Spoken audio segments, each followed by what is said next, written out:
mistake was.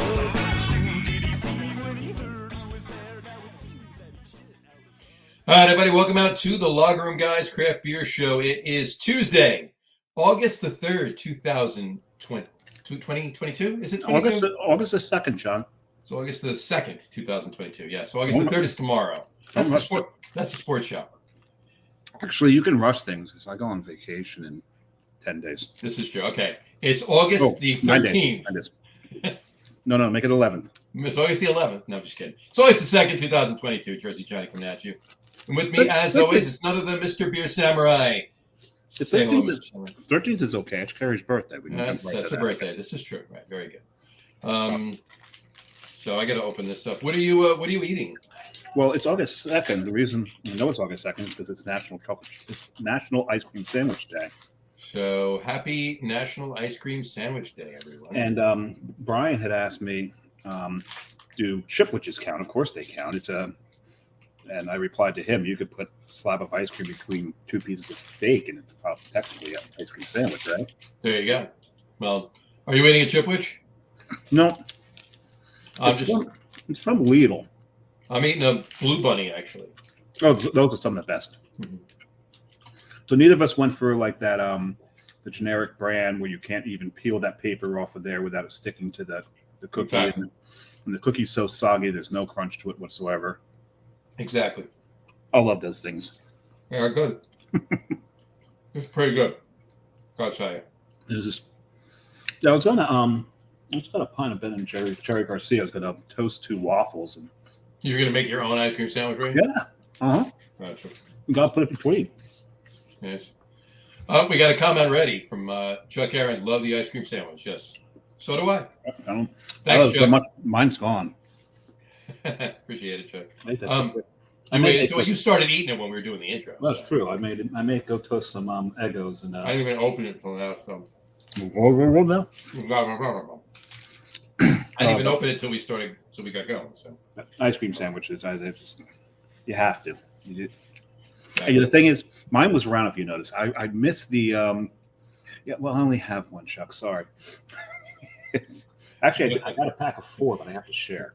I actually have an extra one downstairs in the freezer that I'll probably have after dinner. Yeah, maybe.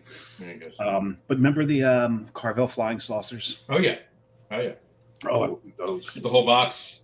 Was it 6 or 8 of them in the box? Yeah, I think it was 6. It was a sleeve of 6. A sleeve of ice cream sandwiches. Oh, those were so good. They were good.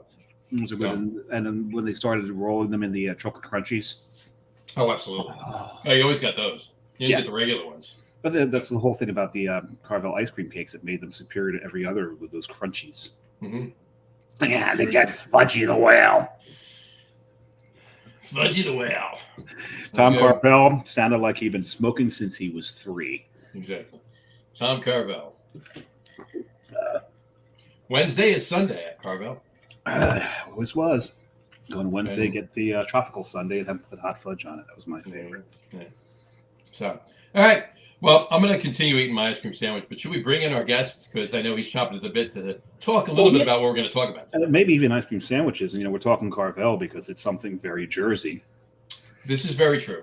And this is a craft beer podcast. And when you talk about Jersey and craft beer, one of the first names that comes to mind is Mr. Rick Reed. That would be true. So let's welcome to the show, please. Do we have him on the show? We have him on the show. Awesome. All right, let's bring him up. Ladies and gentlemen, please welcome to the show, Mr. Rick Reed of Cricket Hill Brewing. Thanks, Rick, for coming on the show. There he is. Hey, I'm happy to be here, gentlemen. Oh, thank you. I had an ice cream sandwich, but I'll get one before the night's out. There you go. I'm going to do it. And yes, Chuck, beer after ice cream. That's the only way to do it, isn't it? Well, that's why I'm drinking the water. You got to clear the palate. I have one right here, too. So, anyway, so I'm going to take another bite. So, Dave, ask Rick a question while I eat. So, Rick, what was your favorite thing at Carvel? Those are the cakes. The cakes? Yeah, the full cakes. Oh, I'm a fat one.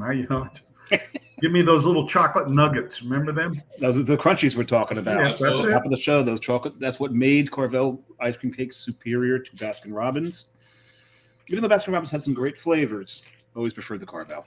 Mm-hmm. Absolutely. This is really good. Sorry. I didn't know they were New Jersey, though. I didn't know that. Carvel. I'm pretty certain Carvel was Jersey.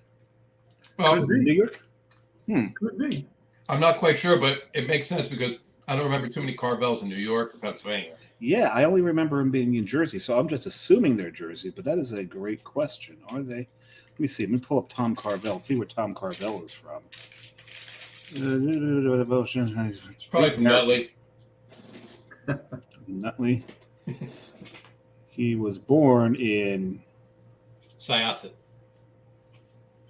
Athens, Greece. Close. Oh, That's close. pretty close. So let's see. Well, we do have a Sparta, New Jersey. So I mean, yeah, there you go. We do. There you go. And there is a Troy, New York. Hey, look at that. See? All right. So blah, blah, blah, blah, blah. Fudgy the Whale, Cookie Puss. Don't forget Cookie Don't Puss. forget Cookie and Cookie Opus every St. Patty's Day. Yes, with the mint chocolate chip ice cream. Yep.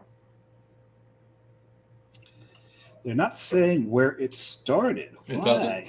Did you go to Tom Carvel or just Carvel? I went to Tom Carvel, so I'm going to have to go to Carvel. So, John, you take over the questioning while I play Brian Altschul. Well, you play Brian. Where's Matt when you need him? We've got to fire Brian. He hasn't done his job in how long now? He's been a while. He's been MIA for a while now. Yeah. So we have to have a talk with him. We might have to cut his pay in half. Yeah, again. Again, right? So anyway, how are you on this fine day, Rick? I'm doing just fine, John. Thank you. Well, thanks for coming on once again. How's everything at Cricket Hill? Yeah, we're struggling along, paying the bills. That's all that counts. That's what matters. Exactly. As long as the right? doors are open. That's it. And we can making good beer, keeping the doors open, paying the bills. That we do. We make very good beer. There I'm you go. not ashamed to say that. There you go. And you shouldn't be. And you shouldn't be. So, And the interesting thing is, someone told us at the last beer fest we were, he said the nice thing about Cricket Hill is all your beers taste like beer. There's no lemonade, there's no chocolate, there's no anything, just good, solid beers. there you go. So basically, you're saying you make you might say you make beer flavored beer. There you go. I've got a beer flavored beer to start with today. I do as well. Dave, what are you starting with? I was at Saturday? I think it was Saturday. Wound up going to Ghost Hawk, and they had just put out 1516. And you beer nerds out there know what 1516 is. 1516, the year that the Reinheitsgebot was implemented. What's the ABV on that? That's a good question. It's not 1516, I'll tell you that. At least I hope it's not 1516. This is a German Pilsner. It better not be 1516. I don't have my glasses, so if he's got the ABV on here, I have no idea. Well, he has to have it on there. Yeah, it's Jersey. It's Jersey law. No, TTB, federal law, actually.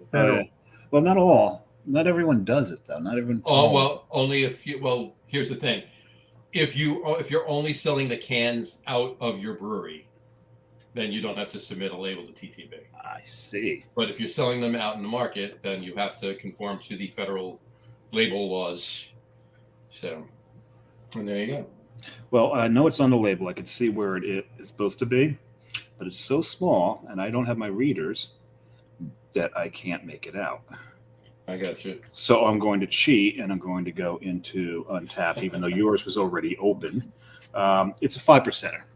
As it should be. As it should be. As it should be. German Pilsner, that should be right about where it should be. Yeah, I was just doing that so I could put that up. Yeah, I know you were, because you love your crawls. There we go. Very nice. Looks like a German Pilsner. Very nice. Very nice. Smells like a German Pilsner. Smells of noble hops. There you go. And it tastes like a beer. There you go. There you go. That's another what you like. Another beer flavored beer. Right. I actually went a North Jersey brewery. Just happened to be acquired this, shall we say, the other day, and it is from Brick City. It is called Mild in the Morning. I'll give you 3 guesses of what style it is.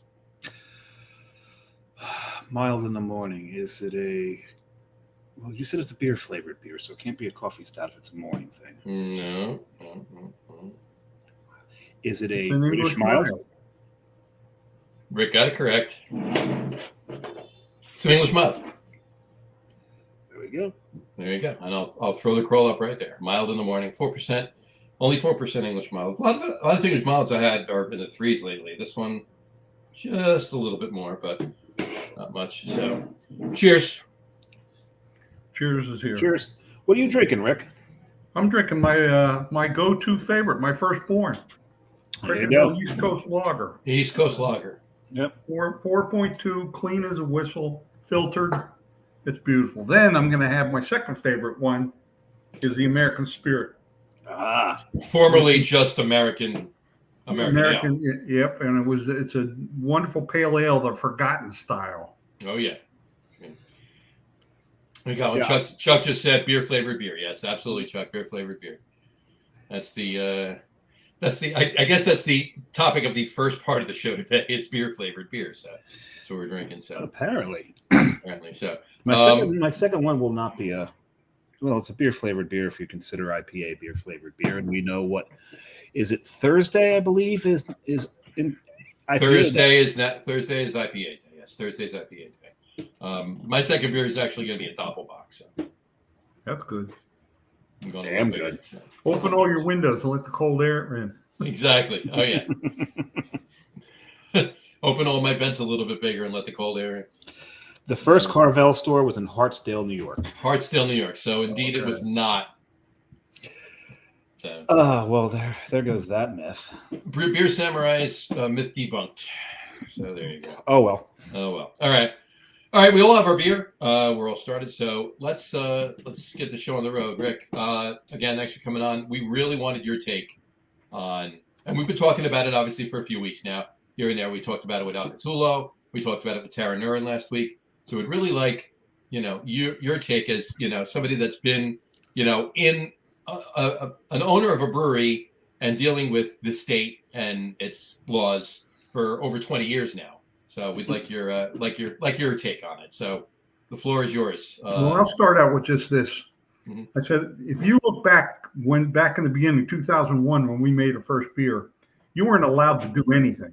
No. You had 4-ounce samples you could give out, Sure. and then they could buy 2 6-packs, and that was it. But So only if if they took the tour first. If you look at it that way, then we've come 100,000 miles in this industry. So Sure. let's not forget what it used to be. And then in 2012, the rules changed. You have on-premise consumption. Everybody started getting into the business. Now they're starting from ground zero. So what we end up with until July 1st was reasonable, in my opinion. Sure. But now something happens, and I want to back up a little bit more. First of all, New Jersey is one of the great states in the United States. It has the best the best tomatoes, has the best women, has the best pizza, has the best bagels, has the best blueberry capital of the world. It has everything. Well, there goes the top 3. But they also have the worst image of any state. Yep. And that's not our fault. It's if you look at it, the housewives in New Jersey, 2 of them are in jail. The Jersey Shore crowd, remember those guys? None of them from Jersey. They're in jail, and none of them were from Yeah, Jersey. but nobody knows that. Everybody thinks they're from Jersey. They're from Long Island. And where were the Sopranos from? New Jersey. Right. So everybody in the beer world, if you're not from New York or a surrounding state, you don't know New Jersey. They say, why would I buy beer from New Jersey? And not thinking about that. So New Jersey's got to do something about its reputation. And it had the chance to do it in the beer world, and it blew it. Now they're laughing at us in New York. They're laughing at us from Pennsylvania. They're just saying, how can you stay there? How can you stay there? Well, I'm in Philadelphia now. You technically didn't stay there.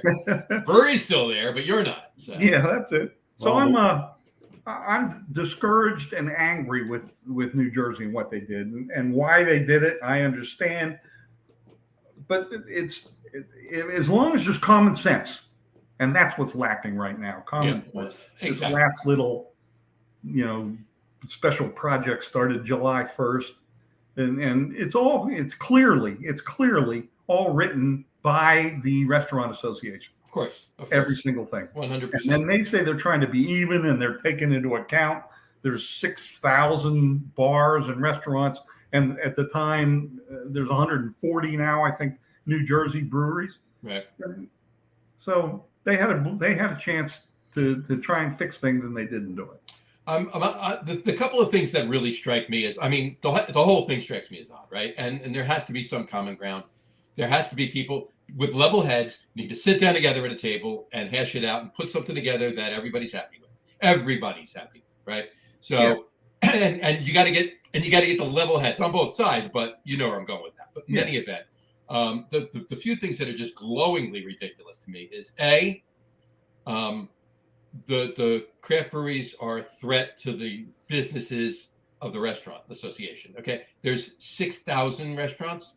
How many bars are there? 140 breweries are a threat to thousands of restaurants. And, wow, we're strong. Holy crap, we're really good at that. You know what? And if you look at the some of the best bars out there that are doing well, what they've done is they've partnered with their local breweries. They're bringing in the craft beer. They're understanding that it's a growing segment, and that's what people are looking for, and they advertise it. Mm-hmm. So it's not like they're hurting the bars. It's even more so than the restaurants. That's a symbiotic relationship. Right, absolutely. I'm going to throw this up really quick. Chuck Aaron, of course, from Jersey Grill Brewing, has been commenting. He said, there is no table discussion. It's time for a legislative change. I agree 100%. There's no time. And he said, we've been trying that for 4 years. Yes, you're absolutely right. They have. For 4 years, this special ruling that they passed on July 1st was written years ago. They've been working at adjusting it and fixing it and changing it and adopting different things to it so that it makes things a little bit easier and happier for everybody, all parties considered. They just threw all of that work for the last 4 years out and just went right back to the beginning and said, "Oh, this is what you're doing." That's it. And the problem with that is the most uncommon sense thing is this tour sheet that you have to sign. Right. So you're good for 1 year and you have to have a tour before you have a tour. But that's the only thing written into the law. So they can't change that. They have to legislatively change it, as Chuck said. Right. But have you ever seen anything as just as silly as that? No. Well, considering most craft beer fans in New Jersey by this point, could probably give those tours. Sure. We all know how it's made. Right. And the other thing too is like, okay, I walk into a winery. I'm fairly certain that most wineries in New Jersey that I've walked into, I just walked right up to the bar and started tasting wine. Not a one. Do you have to tour? I didn't have to take a tour. So a lot of cases, there's not even an offer of a tour. No. Distilleries. They don't want you back there. Distilleries, come on in. Let me make you a cocktail. Oh, yeah. Or wineries. How about wineries? Wineries. It's all we ever did, even way back when, was give us the same rules as wineries and in New Jersey. That's right. Or distilleries in New Jersey. And that's what chased Tom Baker out of New Jersey, Philadelphia. Yeah. Because he said that those laws will never change, and it's just handcuffed them. Mm-hmm. So now he moved heavyweight out. Remember that? I remember heavyweight. I love that. Stick All was one of my favorite beers. I knew you were going to bring that one up. Well, stick and jab. Stick and jab. Yeah, it's something else entirely. And we're not going back to Portland. Shush. I didn't say anything. Not that story again. Not that story again. No. But the other thing that really strikes me as hysterical is that, you have these, allegedly these bar and restaurant owners saying that they paid hundreds of thousands of dollars for their liquor license. Right now, I'm not saying they didn't, but it seems to me, and I'm going somewhere with this, but it seems to me that the majority, more than likely, that are against the craft breweries are the ones that they have legacy licenses. Like their great grandparents bought that liquor license for $500, back in 1934, right? Because the ones that actually did spend hundreds of thousands of dollars, they're bringing craft beer in because they want those tickets. They want those tabs. They want those covers. But in any event, even if they did spend hundreds of thousands of dollars on their liquor license, here's what I have to say to that. Okay. And we only spend a couple $1,000s a year on our brewing license. But here's what I have to say to that. How much did you pay for your stove in your kitchen? Because my stove costs a couple $100,000 too, and you could sell your liquor license for more than you paid for it. The second I brew my first batch in my few $100,000 stove, it's cheap. It's worth less than it was when I got it. Yeah. Well, liquor license, put them in your pocket. You can sell them for what you paid for them at least, because there's more people and they haven't changed the rules. Right. So Not- that's a big facade they put on, but not a brewery license. You can't. brewery. They can't. What are you gonna do? Somebody's Yeah. gonna come along and pay $1,250 and get their own license. Right. Yeah, exactly. Here you go. Chuck just said breweries need parity with wineries. Absolutely. That's what Rick just said. That absolutely. That would. Wineries can sell wineries, and I'm not sure if you're aware of this. You more than likely are, but wineries can actually go to BYOBs and sell their wine through their license at the BYOBs to the consumers. And the restaurant can still allow people to bring their own alcohol in and sell the local wines. Right. Yep. That seems, I don't understand the common sense there. None whatsoever. I don't get that whatsoever. Well, And not You're a BYOB or you're not. no common sense. Mark that one up. The no common sense. NCS. Yep. No common sense. And then sorry, I'm just throwing on about this, but and all the events, right? Okay. Well, Yeah, I mean, I was going to go there next. okay. So a brewery that's having an acoustic guitarist at 6:30 on a Tuesday night is taking money out of a restaurant's pocket. Really? All right. All right. The whole thing about that is we've used this word many times talking about this overreach. Yeah. They are not, the ABC should be regulating alcohol, not entertainment. Okay. That is outside of their bailiwick. And we brought this up before on the show. You had a flying dog took on the state of Michigan because the ABC would not allow Raging Bitch into the state because of the name and the label. And Flying Dog sued the Michigan ABC, and they won the battle because they proved that they're only to regulate alcohol, not to censor. Mhm. That is not their job, and they won it. So now Raging Bitch is sold in Michigan, and the ABC can't do dick about it Mhm. because you know what? It's not their job. It is not their realm of authority. Regulating entertainment should not be in the realm of authority It's for not- the ABC. That's And they not.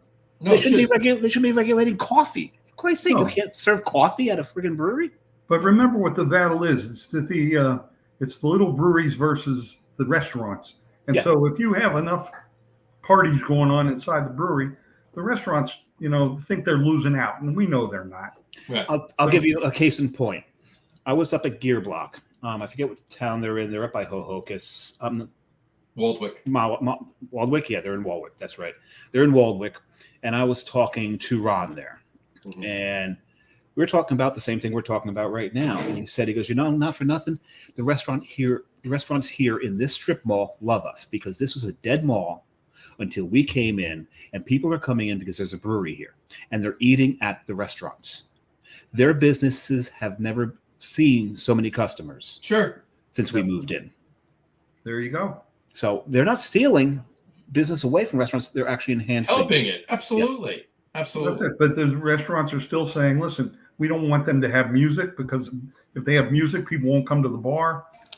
Again, ridiculous. That is And ridiculous. I agree with that. They can't regulate entertainment, but And- everything has to do with the breweries. I mean, we're allowed to have private parties 52 times, and that's generous. Why did they allow that?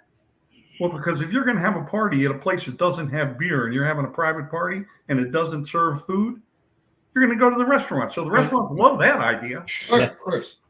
That's why they do it. You were saying before. Go back to what you were saying before. It's the smaller breweries. They're going to have a bunch of events, and you got a lot of people going to them, and that's what the restaurants are saying. They're taking money out of their pockets. We know that's not true. Yeah. We know that's not happening. But and just like you were saying before, like we were all saying before. I'm losing my train of thought here because I just looked at Chuck's. Yeah, let me throw Chuck's comment up here. Just, maybe the restaurant needs to replace the 20-year-old carpet and paint the walls. Yes, very good. Yeah, and maybe actually put a good product on the table would be nice. Yeah, there you go. And Yeah. look, I guarantee you, the restaurants that are putting out good food and have a great product, they're packed. Yeah. They And don't care about this. and to Chuck's point, a good atmosphere. And a good atmosphere. They don't care about this. They don't care about the breweries, and most of them probably are bringing craft beer from New Jersey in. All right, Mhm. it's the shot in the beer bars that that's my take on it. I don't know that. Plus, I have another little idea in my mind, but of what it could possibly be. I'll go there. It's Mhm. probably your old school Italian restaurants that haven't changed their decor in about 120 years, who are still putting out a flaccid piece of chicken drowned in sauce and ton of cheese on top of it and calling it a chicken parmesan, who've not updated their menu in forever, Mm-hmm.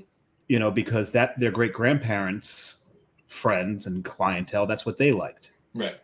Maybe not just, I don't want to pick on the Italian restaurants, but let's face it, we got a lot in this state. Mm-hmm. We know some of them are behind it, but other ethnic restaurants as well that have not updated their decor, not updated their menu, not stayed with the times, if anything, have cut corners to turn a profit. And so their product goes down because they can't manage their own business. Exactly. So they're looking for something else to blame. Yeah.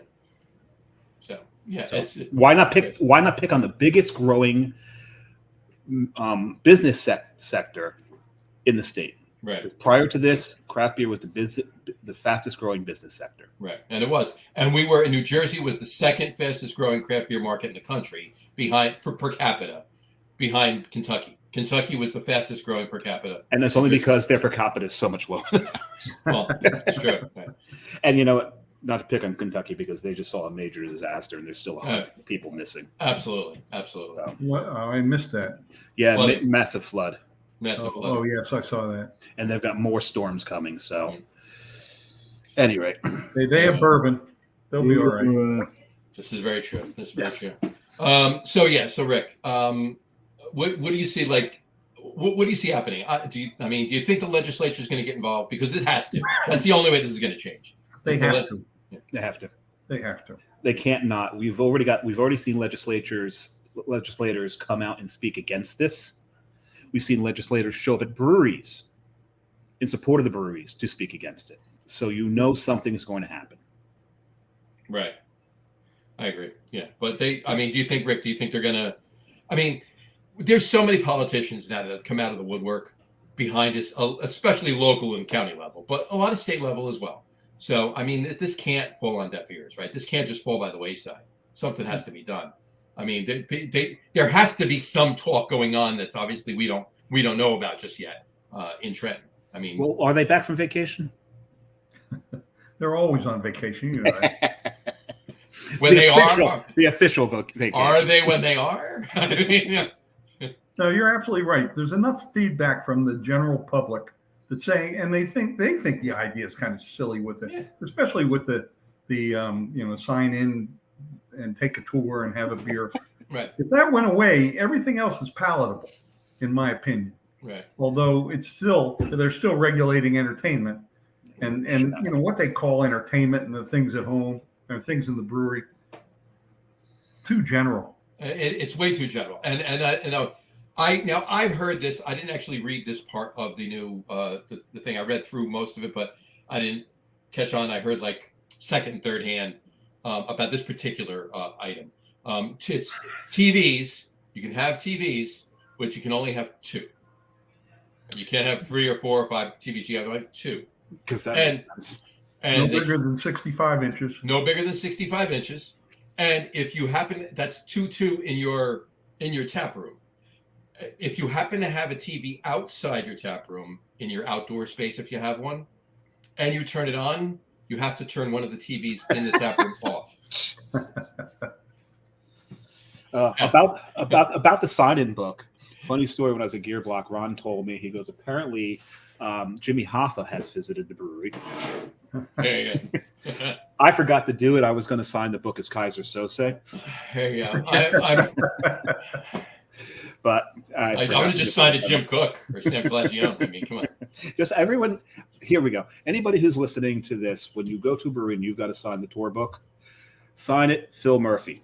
Phil Murphy. There you go. Yeah, there you go. Everyone, sign the book, Phil Murphy. Phil Murphy. Or Graziano until the rules change. Phil Murphy and Jim Graziano. Yeah, there we go. Those two. Absolutely. It's you're absolutely right though. The tour is the only legislated part of that whole entire rule. Mm-hmm. Everything else is just a ruling, fabricated parts of this special ruling. If the legislature sits down and says, okay, we'll keep this, we'll modify this, we'll get rid of this, we'll modify this, bing, bang, boom. The ABC has no choice but to uphold that because that's law. The legislature wrote it, Right. you know, and the Restaurant Association at that point, sorry, it's law now. But there's interpretations too. I mean, if the legislature says that the tasting has to be associated with the tour, now the ABC can say, well, you know, the tour doesn't have to be before you drink. The tour could be after or during. The tour could be, on the TV. They said you could do that. The tour could be self-guided. The tour could be there's got to be some sort of interaction. So you hand the self-guided tour to the potential drinker, and he signs it. Then he's in. Some breweries, the tour is painted on the wall. When things get busy, it's tough to do that. Gear block has it painted on the wall. Jug handle had it painted on the wall. Mm-hmm. You know, so it's like, turn around. You see that? Yep. Okay, you just took the tour. Well, you know what? Now, and here's the funny thing. What if you set up a TV right by the front with the self-guided tour on it? But that's one of the two TVs. Is that one of your two TVs? One of your two TVs. Yeah, it is. Yeah. And the TVs you can't watch championship games on. Championship. Not championship. You know why? Because the restaurants, that's their bread and butter. That's their bread and butter. Of course it is. Yeah, of course. It's clearly written for the restaurants. I mean, it's 100% written. One of my favorite restaurants, they have a TV. You wouldn't know it when you walk in because they rarely ever open the doors to cover the TV. They only do it on very special occasions. Mm-hmm. And that would be the Barrow House. Sure. And the only time I've ever seen those doors open was during the World Cup. There you go. And that was it. Chuck just said video or written for the tours. That's what he said. So, yeah, because Kane used to hand out a card as you walked in. You'd get a card. Yeah, you got a card. Yeah. And there's a basket that when you left, you could just drop it in the basket. And most of us took the card and dropped it right in the basket. on the way in. Yeah. Thank you very much. All right. Right there. That's Kaiser Sose. That must have been you. that was you. Kaiser Sose. Mr. Sose. Thank you. So, but limp. What limp? Yeah. We're allowed off-premise festivals. We're allowed 15 of them a year. 15 off-premise festivals. And I wonder why that few. Oh, I know why. Because there's going to be food trucks there. So restaurants don't want that to happen. No, they don't like food trucks. To do that 15 times a year. Okay. How many off-premise festivals do wineries get a year? Oh, as many as they want, and they can sell their wines there. Yep. Although technically, the law was originally, if we go to a beer fest, we can sell our warm beer. We can't sell fresh. Can't sell cold beer. Can only sell it if it's at room temperature or can't be chilled. Can't be something they have to be able to. They have to take home and chill it. They can't just take one, open it up, and drink it there. Right. That's what it is. Right. But that actually was good for the wine because we have the same rules they do. Right. They can sell warm wine too. Right. Yeah. I drink red wine. Yeah, it's like there you go. And Chuck did just say one thing, and while Dave gets his next beer, Chuck did say, and I agree wholeheartedly with this.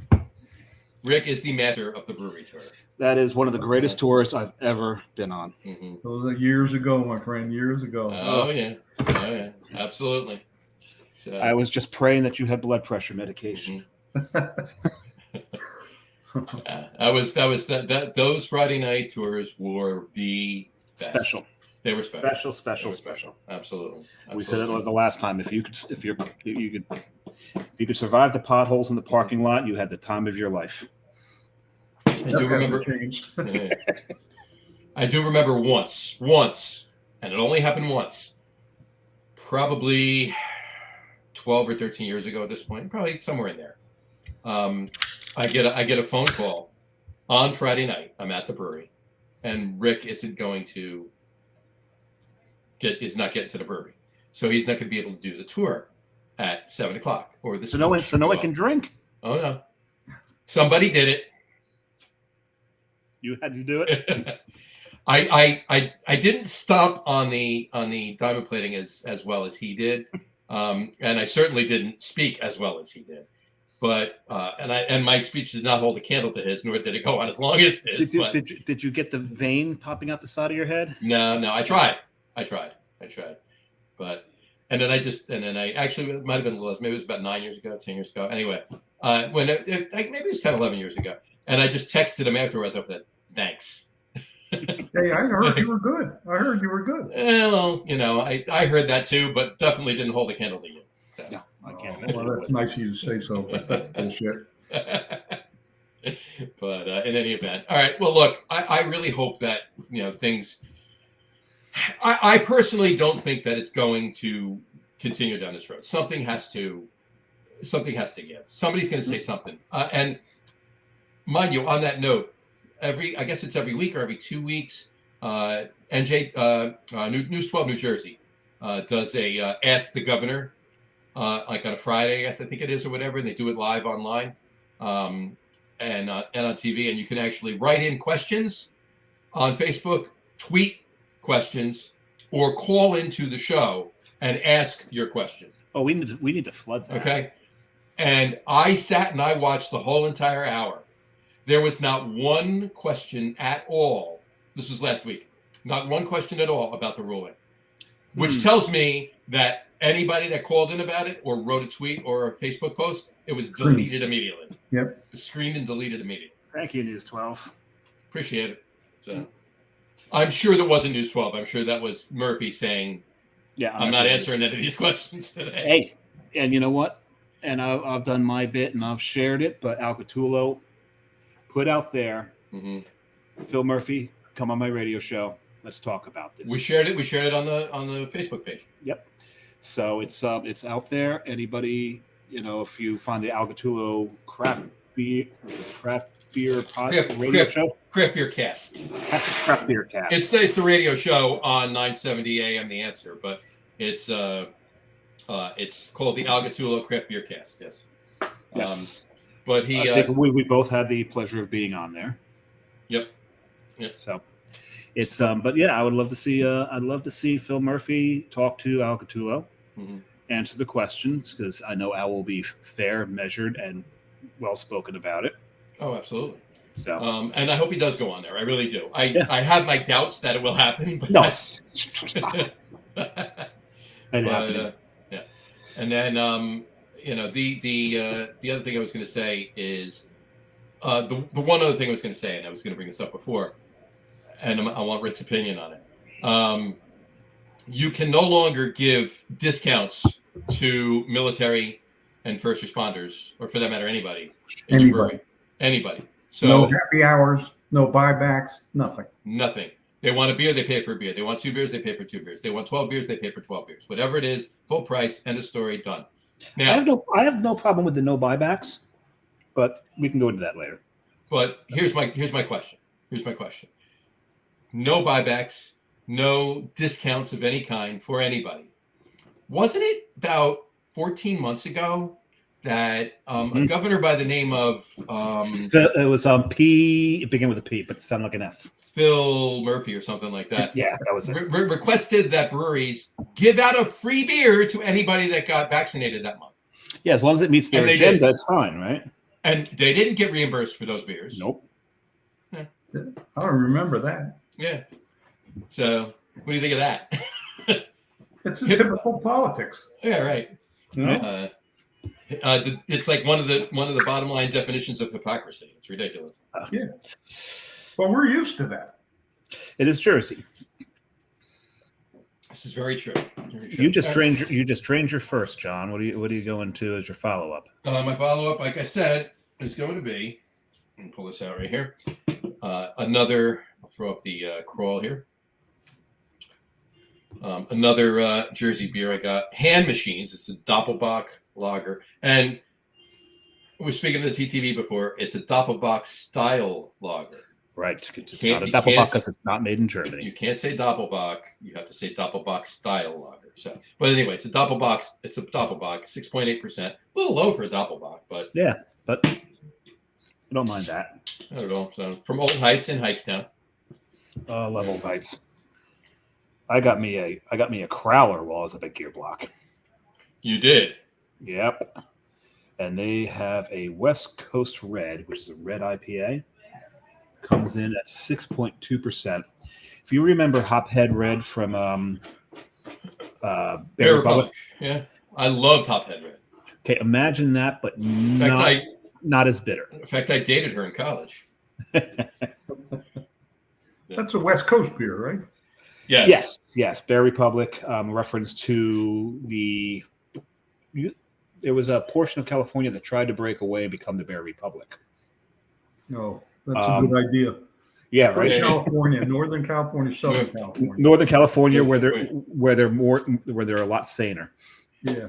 So they tried to break away. It didn't happen, but there still is the bear on the California flag. So I don't know if that's a nod to that movement or not. But this beer tastes like Hophead Red. It only comes in at 65 IBUs because that Hophead Red had to be about around 120 or something. Hophead Red was big. I don't know if it was that high, but it was pretty. Probably 90 or at least 90. Yeah, I don't know. Are you guys too young to remember when Block Island and Cape Cod and Martha's Vineyard all wanted to secede and start their own country? Oh, I don't remember that one. Called the Windmill. It was called the Windmill Antilles. Windmill. Oh, you know what? Now that you say Windmill Antilles, I do remember that. I just Block Island. I thought I was going to say you guys are too young to remember when Block Island, Martha's Vineyard, and Cape Cod were all one landmass. One landmass. I remember. I don't think Rick's that old. Hold on, we got 2 comments in here I got to put up. Jessica Barbera says Rick is the best. Oh, isn't that nice? Isn't that nice of her? Yeah. And then she folled that right up by saying that's the first time someone called these guys young. Oh yeah, she had to throw in the old guy. But at least she's a Mets fan, so I'll give her that. There you go. I'll give her that. So anyway, cheers. She's the one. What's that? She's the one. She's the one. So cheers. Nice glass. Are you on to your American? I'm on to my American. Wonderful beer. That is a good beer. That was one of my favorites. And if you come to the brewery and sign the sheet, you can have one. I'm gonna have to. I heard that. I keep telling Carrie that Fridays at Cricket Hill is the place to be, and I haven't taken her yet. I gotta get her there. I gotta fix that. Oversight. Says the thing is Jess works every Friday night. So if I do go to the brewery on Friday night, it's without her. It's sans. Yeah, and it's without me because I'm on Thursdays and Sundays. And you're Thursdays and Sundays, so you're not there anymore. So Friday nights are not what they used to be. Well, Friday night's music. Oh. No, it's not. No, it's not. No, I forgot that part. Yeah. Every other Friday night. Every second and a half. Every second and a half Friday night. As with fully permitted. As long as they don't plug anything in. Yeah. Oh, now he shows up. Now he finally shows up. Reinhold says, "Hey, Rick. We needed you earlier, but don't worry, I did your job for you. And we've cut your pay in half, Brian." And he did. We cut it in half. And he put in the emojis Cricket Hill beer. There you go. So, isn't that nice? A cricket, a hill, and a beer. There you go. Ain't he clever? Isn't he clever? So So anyway, I think this is just. I mean, we've said it for weeks. It's such an overreach. It's just ridiculous, and there is no. When you look at it, the ruling came out just as Trent went on vacation. Of course, timing is everything. Mm-hmm. It was just like when Lincoln declared war on the South just as Congress went on vacation. Mm-hmm. Waited till no one could stop them from doing what they were doing. Right. So, don't tell that to your kids, because you tell that to your kids, they're going to get in trouble in history class in middle school, like mine did. Anyway, this is pretty tasty. Subject. Yeah, exactly. Exactly. On that note, I did want to mention back to Cricket Hill a little bit. American Spirit Ale, back in the day, American Pale Ale, was one of my favorites. But of course, Rick, you remember what my favorite Cricket Hill beer of all time was, right? Colonel Blythe's. No, that was up there, but it wasn't. I know what it is because I mentioned it earlier today. Yes, you did. Cricket's Nocturne. Cricket's Nocturne. Oh, the Nocturne? Yeah. Mm-hmm. That was a long time ago. That was a long time ago. Maybe you're not as young as I think. Yeah, that was one. I'm such a Schwartz beer whore, so I mean that was. I remember the first time I was at the brewery. Rick, you pulled out the share one of the first barrel-aged barrels of Bly's. Oh, that was good. Oh, that was so good. That was such a fun night. Such a great tour. That was back in another story before sours were popular. Sure. And I used to say sours are somebody's mistake. That's all there is to it. But sometimes there's good ones. We were doing American ale in the bourbon barrels, and we open them and taste them before we put them in the cold room and carbonate them. And one of them was sour. So I said, well, dump it. And he said, no, we're going to put it in a bottle and sell it as a sour. I said, I told you it was a mistake. There you go. Well, if you think about it, beer as a rule was somebody's mistake. Yeah. Well, from way back when. Way, even before you, Rick. So let me tell you a quick story about the Hopnotic when you were talking about the trademark. Yeah. Well, let's actually talk about that. We'll get to that really. We'll get to that. Yeah, we can. You're killing the segue, Rick. You're killing the segue. I was actually setting it up, getting in there, but no. Whatchamacallit. So yeah, so a couple of news stories really quick. Well, let's start with that one, and then we'll go to the other one. Yeah. Okay. Cape May, obviously, you're aware. Anybody that's not aware right now, Cape May's going through, which could amount to nothing, but apparently there's some words out there that their short tea that they do as a collab with Wawa was actually the intellectual property of somebody else. Look it up. All you have to do is go on to just Google it, and you'll see all that. I'm not gonna. I didn't read it to get to the letter of the law every single thing that both sides are claiming is theirs. So go on and look for it yourself. Yeah. But on that note, apparently there's a trademark out there that was put out there by somebody other than allegedly was put out there by somebody other than Cape May before it came out. So I'm sure this will all come out in the wash, and we'll find out all about it. By all means, Google it, check out the story. Maybe we'll even share something if need be on the Log Room Guys Facebook page. But on that note, for trademark infringement, Dave had said. It said if he's got a trademark, he's got the law behind him. Mm-hmm. And even though Cape May is a larger brewery, they have the money behind them. He's got the law behind him. He should win this case. And then Rick said. 2004, we made our Hopnotic, and we copyrighted the name. And everything was fine until 3 years ago when Heaven Hill Distillery sued us. And because they make a thing called Hypnotique, they pronounce it Hopnotic, but it's HPNITOQ or something. Mm-hmm. And it's in a frosty blue bottle, and it's got little flakes in it. And they said that they tried to make a new brand of that Hypnotic or Hypnotique because it's made in Paris. And the trademark people said you can't because it's too close to Hypnotic or Hopnotic that Cricket Hill owns.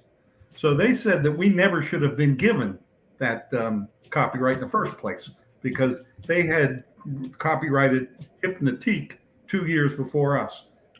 Oh my God, I remember that garbage. Mm-hmm. $30,000 legal fees later, they won. And so I said, well, wait a second. What do we have to do? Change the name of Hopnotic? I said, only if they ask you. If they don't say anything, don't worry about it. And I said, well, the lawyer then said, you knew you were going to lose. I said, what do you mean I knew I was going to lose? He said, you have a $3 billion company against you and you think you're going to win? There's your money part of it again, There you go. So it turned out that, we still have Hopnotic. We don't have $30,000. And Hypnotique has 3 different brands now. And that stuff I've tasted it. It's garbage. I've tasted it too. It's not. What's the word I'm looking for? Good. Yeah. You know what it is? It's just some sort of liquor. It's a very, very, very ridiculously, insanely sweet liqueur. That's all it is. Yeah. Okay. Yeah. And you couldn't get confused between Hopnotic and it?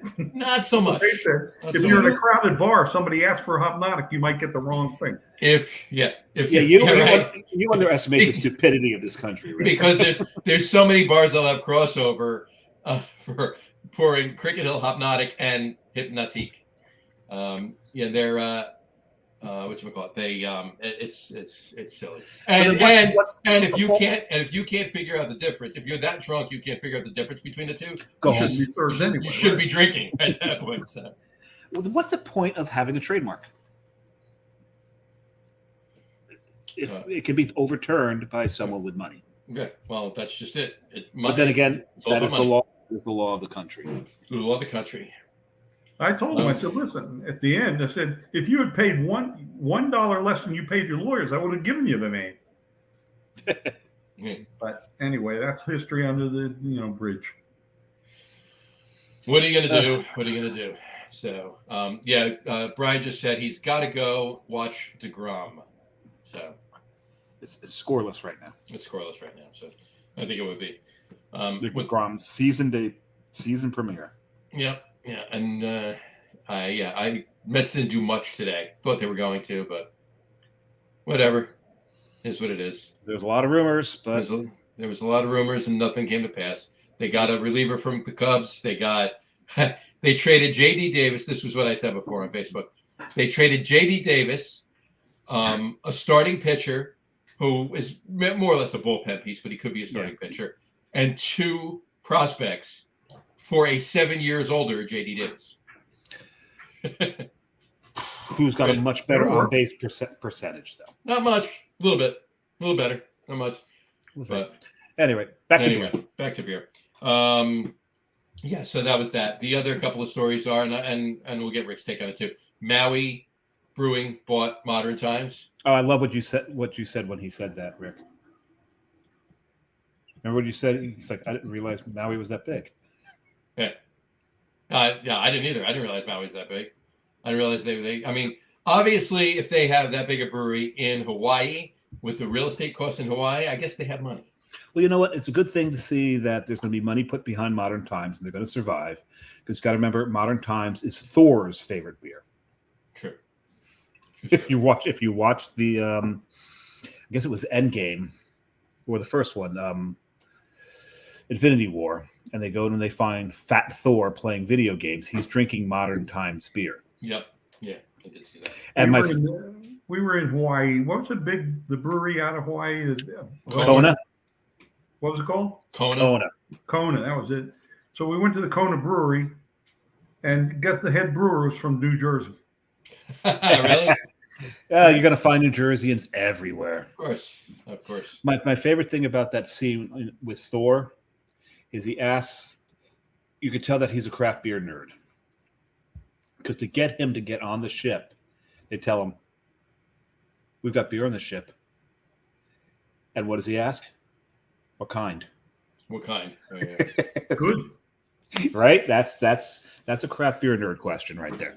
You got beer? What kind? Exactly. People that don't care about craft beer, oh, you got beer. That's all they care. It's beer. Who cares? Yeah. It's going to get me drunk. This is true.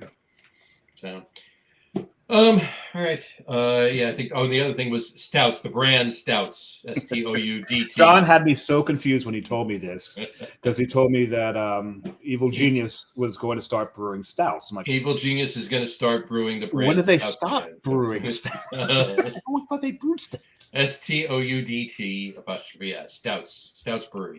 Apparently they're reviving the brand, and Evil Genius is Carol and Ed still alive? I'm not sure. I believe she is around or involved or something. I did see that. One of them passed away. I remember. It might have been Ed. They were great. They were great. Yeah. Or maybe it's a daughter. Maybe that could be too. But yeah. So they got together with Evil Genius in Philly, and they're going to be brewing that. And you're not too far from Evil Genius either, right? No, not at all. Yeah. I haven't been there yet, but I passed by it on the way to a restaurant about 5 times. Gotcha. You should have gone to a brewery instead and just taken the business away from the restaurant. There you go. I went to. Oh no, it's Pennsylvania. You can do that. That doesn't happen in Pennsylvania. It doesn't happen in Pennsylvania breweries and restaurants can coexist. There's just this weird time-space continuum in New Jersey where that happens. So, interesting story about stouts, though. Yeah. In my beer history, I went to what was the name of the place? I can't remember. In North Halden, old time craft beer. In Halden was Store. Shepherd and Knucklehead. No, store. Oh, store. Oh, yeah. Finish Line or something like that. Yeah. Something along those lines. But I had gotten a bottle of stouts, and I think it was a stout, actually, stout. It was the first time as a young craft beer nerd that I came across Lee's. JW Lee's? LE, no, not JW Lee's. Yes. So I go to pour the last of Lee's. it. Oh, in the bottle. Never mind. Yeah. Okay. Yes. And I go to pour the very end of it. I'm like, what the hell is this? What is this sludge? What is wrong with this beer? Because I had no clue at the time. That's great. And then, so I researched and figure out what was going on. It's like, so it's high in vitamin B complex. So it'll help stave off hangovers. So I drank it. Yeah. Got it. That's it. It was good, wasn't it? It was delicious. God, yeah.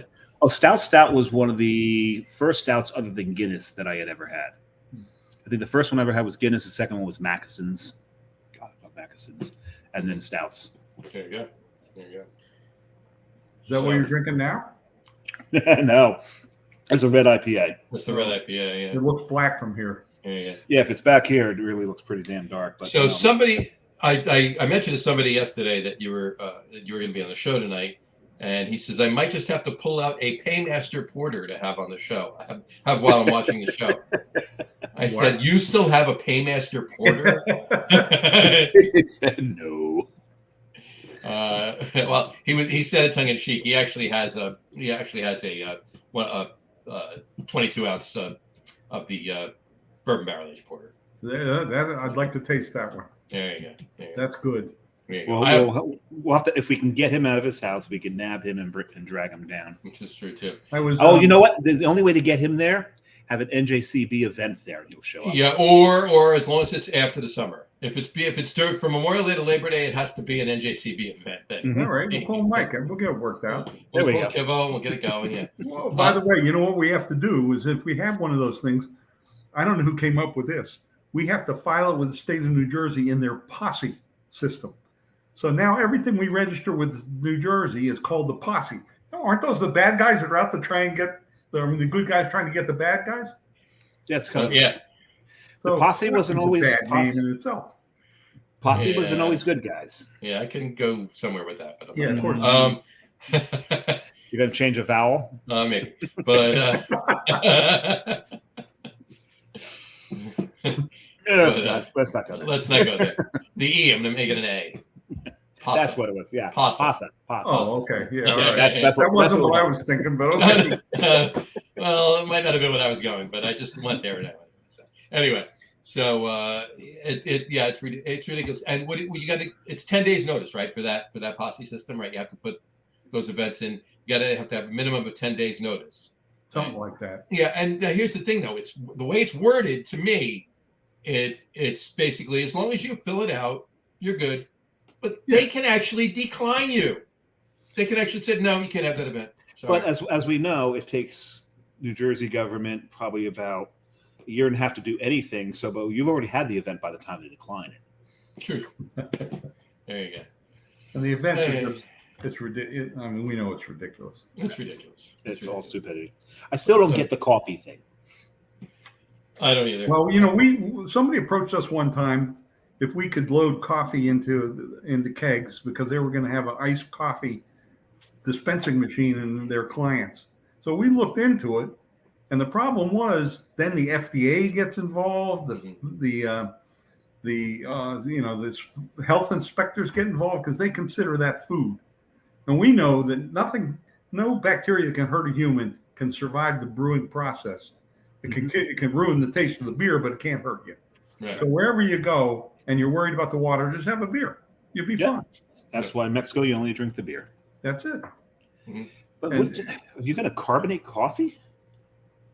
No, they weren't going to carbonate it. They wanted us to put it in the Sixtels for them. Okay. Load the Sixtels. They were going to use Sixtels in a kind of chiller of some kind. So it would have been carbonated. They would have hooked CO2 up to it to get it out of the keg, but it would have been carbonated in the keg. But wouldn't you still get some carbonation leaching? We're going to push it with nitrogen, I guess. Oh, they were pushing with nitrogen. Probably better. Yeah. That makes sense, I suppose.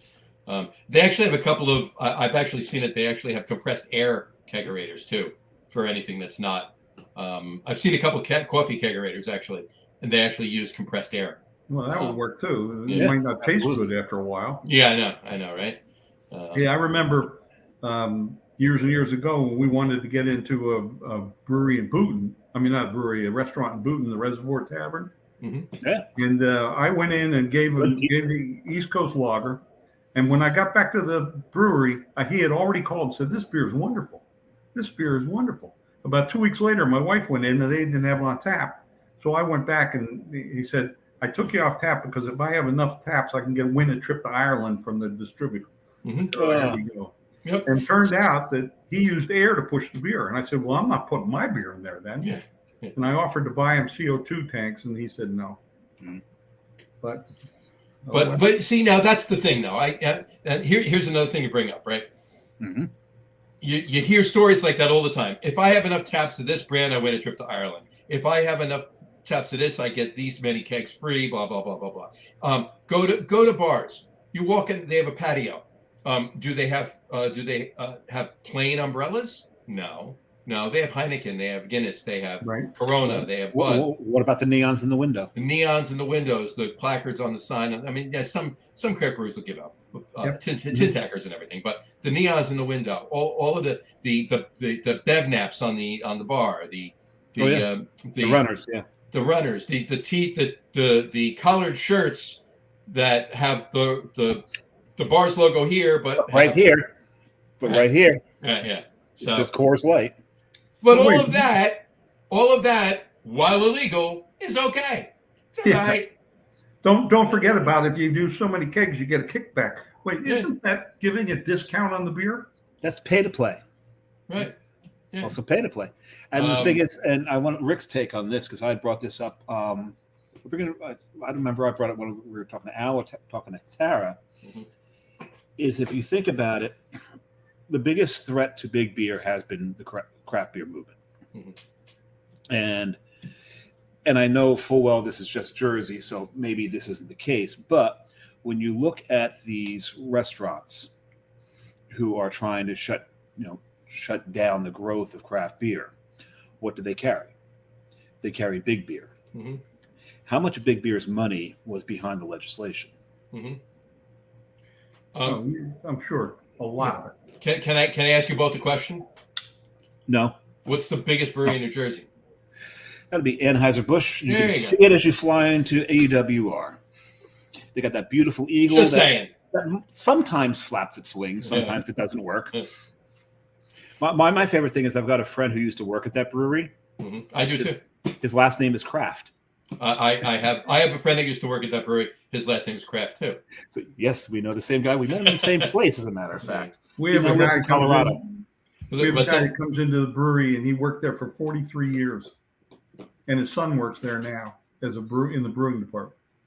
Well, the funny thing what is, does he drink? He drinks East Coast Lager. He drinks East Coast Lager. There you go. And the funny thing is, the person that John and I are referencing, where did we meet him? Carton Brewing. Yeah. So, there you go. And I asked him something once. I don't know if I'm allowed to say this, but John knows. But John knows I don't give a shit, so I'm going to say it anyway. I asked him once. I said, every time I drink Budweiser, and especially when I drink Shock Top, I get a migraine. It gives me a headache, and I have MSG sensitivity. If I eat something with MSG, it gives me a migraine. Mm-hmm. If I have too much of it. So I asked him. I said, so Shock Top, every single time I get a raging migraine. Is there MSG in it? This was his answer. That's all he did. Drank his beer and looked away. Yeah. Didn't say a word. That was it. End of story. But also rice is in a lot of that beer, and Caucasians and rice don't get along. The thing is, though, I'm actually, if I showed you my mother's mother, she's a little Chinese woman. So nice. I actually have Asian in me, so I can handle rice. Okay. I can handle my rice. I just can't handle MSG. I can handle rice as long as it's covered with nice raw fish. Raw, yes, there you go. I like that. Rolled up and maybe some seaweed. Yeah, there you go. That's it. So I got a picture that I'm trying to put up here. Yeah, no, he on that note, same guy, obviously, Dustin. We're talking about Dustin Kraft. He actually went out just for the hell of it. He went out when he moved out to Denver in the first place. He went to took a job with Bud. They asked him, or he applied. I shouldn't say that. He applied to, I don't know. I'm paraphrasing this a little bit. I don't know the particulars, but he applied for a job to build the biggest, fastest canning line known to man, basically in Fort Collins for the Anheuser-Busch Brewery. And he applied for it and actually got the job, and he actually did it. So yeah. Yeah, he still works for him, but he still drinks craft beer. Mm-hmm. Are you allowed to do that? He doesn't. No, he doesn't work for Anheuser-Busch anymore. Oh, that's right. He works for. He's the Midwest rep for Malt Europe out of Milwaukee. About time he got out of there, especially with that name and his penchant for craft beer. There you go. It's not. Damn it! Hold on one second. Is it spelled the same way? CRAFT. Oh, Yeah. Good guy, fun guy to talk to. So it's not coming up. Oh well, doesn't matter. I'll just show you. Again, I'll just show you on my phone. Screw it. What are you showing us here, Johnny? There he is.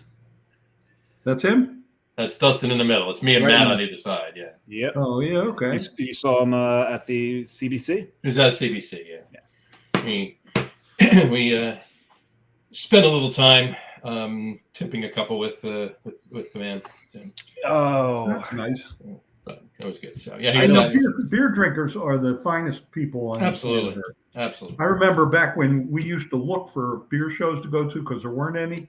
We were the complimentary beer and a wine show. They had wine shows everywhere. Right. And I used to sit there and we were in our blue jeans and our T-shirts and everybody else was in long black dresses and top coats. And they were sipping on their wine. And a girl comes and puts a bucket on her table and says, what's that for? He said, when they taste your beer, they spit it in there.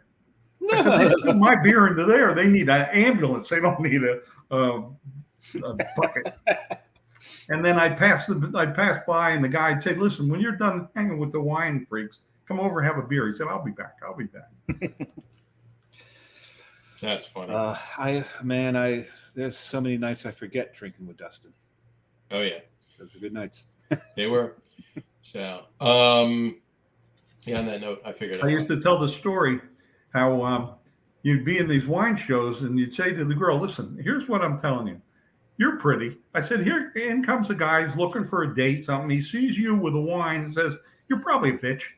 But if you had a beer in your hand, he'd be running right over to you saying, you're the coolest guy, you're the coolest girl.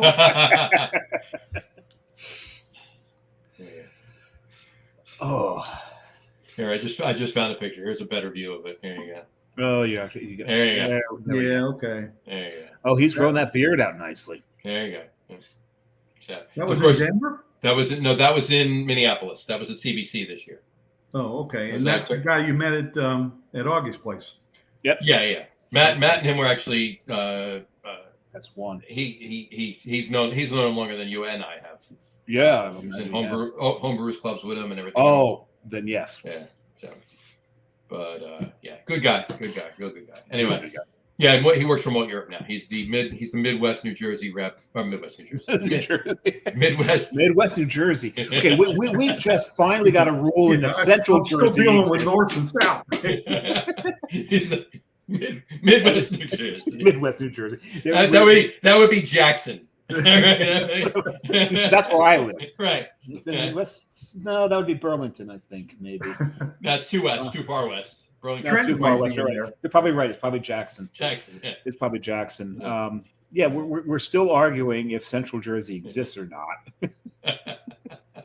One of the great arguments in New Jersey, only surpassed by pork roll Taylor ham. There you go. There you go. Got to say both just to cover everybody's bases. Pork roll Taylor ham. It's Taylor pork roll. Taylor ham. Yeah. When we first came out with our Jersey breakfast ale, it was designed to go with Taylor ham and cheese, and it was less calories than orange juice. And you can't drink all day unless you start in the morning. So the breakfast ale was the way to go. That was it. You can't drink all day unless you start in the morning. Jersey breakfast ale. And I remember when Jersey breakfast, summer ale. Now it's just blonde breakfast. Just blonde breakfast. remember when Carton Brewing released regular coffee. Mm-hmm. The launch was at 10 in the morning, Mm-hmm. and it was with pork roll, egg, and cheese sandwiches. There you go. At Pork Club roll? Life. Pork roll. Yeah. Well, Taylor Ham. Atlantic Highlands, it's pork roll. What? Yeah, but the launch was in Caldwell at the No. The launch was in. Oh, the actual Atlantic one Highlands. at the okay. Yeah, the actual Okay. launch was in. All right, fair enough. And they called it pork roll? In the Highlands. Yeah. They call it pork roll down there. See, what's funny is like I grew up in Taylorham. Dave grew up in Pork Roll. Yep. Dave now lives in Taylorham. I now live in Pork Roll. So I've always had. I grew up in Pittsburgh, but I still call it Taylor Ham. What's the dividing line? The Raritan River? the Driscoll Bridge. Yeah, the Driscoll Yeah. Bridge. Who knows? The Driscoll Bridge, also known as Benny Hill.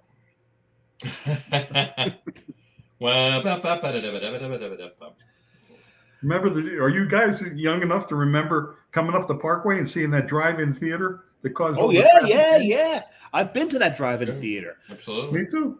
Yeah, my mom took me to that drive-in theater once to see The Godfathers Oh, good one. when it released. Good one. Yeah, I remember kind of falling asleep in the back seat, waking up just in time to look up over the seat, because you remember seats back there in cars went straight across. There was no such thing as bucket seats back then; those were a luxury. That's true. And looking up over that bench seat and seeing a severed horse head in someone's bed, and decided I'm not coming back up for air again after. Yeah, I was probably in the traffic jam when that scene happened. Everybody's stopping to watch it. Well, that was the whole thing. Traffic jams would happen because of that screen. And the best part is when they had an R-rated movie and you're coming over the bridge and all of a sudden you're on titty scene. Oh, there was accidents in the middle of the Parkway. You'd have accidents on the bridge because of that. There you go. That was hilarious. I'll tell you this much. I can tell you a quick story. Whatchamacallit, of there was in, I guess it was Rutherford, right on Route 3, right at the foot of 17. Where if you're going on 17 now, there's the jug handle there, and like medieval times is there in Lyndhurst, and you go around. All right where there's like a Burton Community College annex over there, just before you go out towards Giant Stadium, MetLife, and all of that. Right there, in the meadows, right there, where they built that whole complex up there, those office buildings, was a drive-in theater. And it was the Route 3 drive-in, right? And at one point, and this is years and years and years and years and years ago, at one point, the screen faced the highway, right? At one point, they showed it wasn't XXX, but it was X. Oh, no. It was suggestive enough. And there was a scene on. There was a 17-car accident on Route 3. I can believe that. I wish I were there. Right? Rick, that was the Amboy drive-in. That was the Amboy Drive? Amboy Theaters, yeah, the Amboy Drive. Yeah, that was it. And they replaced it with that huge megaplex theater, which lasted for maybe 5-6 years, and then now it's still there. It's just surrounded by weeds. It's actually sinking. It's sinking. It's sinking. It's sinking. Nice, right into the Raritan. Right into the Raritan. So I got to ask you, what's it like to? I mean, you spent many years in. I know we're jumping around here, but you spent many years in New Jersey, and we're going to get to New Jersey in a second because it's foreshadowing our top threes here. But we'll get to New Jersey in a second. But spent many years in Jersey, but you were born and raised in Pittsburgh, and now you're living in Philly. How's that balance for you? Are you still a Jersey boy, Rick? We're still a Pittsburgh boy. I'm a Pittsburgher. I lived 40 years in New Jersey, where I developed and learned that it's the greatest state in the United States. I moved to Philadelphia because I'm getting semi-retired, and I got my grandkids down there. There you go. That's important. That's very important. There you go. There you go. I grew up. Very nice. Hold on, Dave. On that note, I had to find this picture to put it up there for you. This is my hand holding this last July at PNC Park in Pittsburgh. There you go. There you go. I was weaned on that stuff. I was as a small child, I was a Steelers fan. Mhm. And I you was a should still be. As a Steelers, because as a young child, you root for who was winning, and Bradshaw and company were just destroying everybody. Oh, I remember. And then that team, I mean, I know Stallworth stayed for a little longer, but that team almost retired en masse. Like Yeah, everyone, pretty much. like 1 year, all of a Yeah. sudden everyone's gone. The 74 Steelers had 11 Hall of Famers on one team. It'll never happen again. Never happen again. No, Never. that was it And was a that special, includes the coaches, but never happen again. it was a special team. And so when they all retired, I didn't recognize the team anymore. That's when I became a Giants fan. Now, Okay. if you ask me who's your number 2 team, it is still the Steelers. You're the man. I will You're always the man. root for the Steelers unless they play the Giants. That's it. That's okay.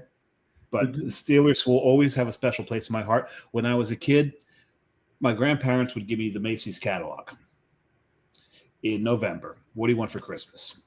When they got it back, dog-eared and circled, almost everything was Steelers gear.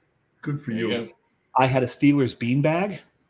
I would watch when the Steelers were on TV in New Jersey. I'd be sitting in my Steelers beanbag, in my Steelers jacket, my Steelers pajamas, with my Steelers finger, hat with the big beanie with the big ball on the top of it, and my gloves, my Steelers gloves. And you know what? You were a winner. There you go. Oh yes, it was so good to win. Yeah. But I've seen as many Giants championships as Steelers now. Okay.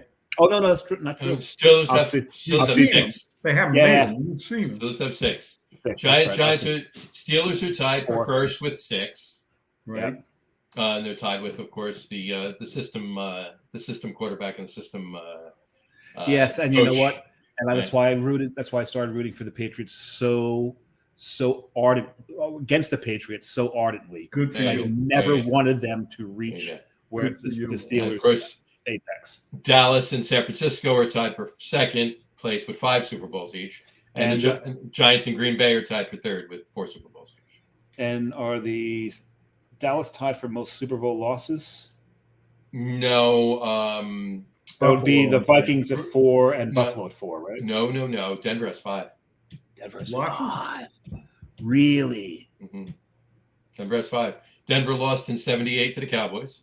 They lost in 87 to the Giants. They lost in 88 to the Redskins. Commanders.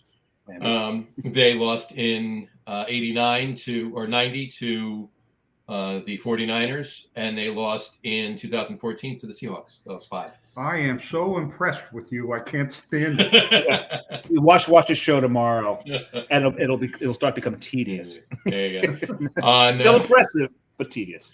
On that note, I was just going to say, Rick knows I'm a Giants fan, but anytime I'm in Pittsburgh, especially, we're actually going to a Steelers game in October, Jess and I. But I just had to throw this picture up right there. October what?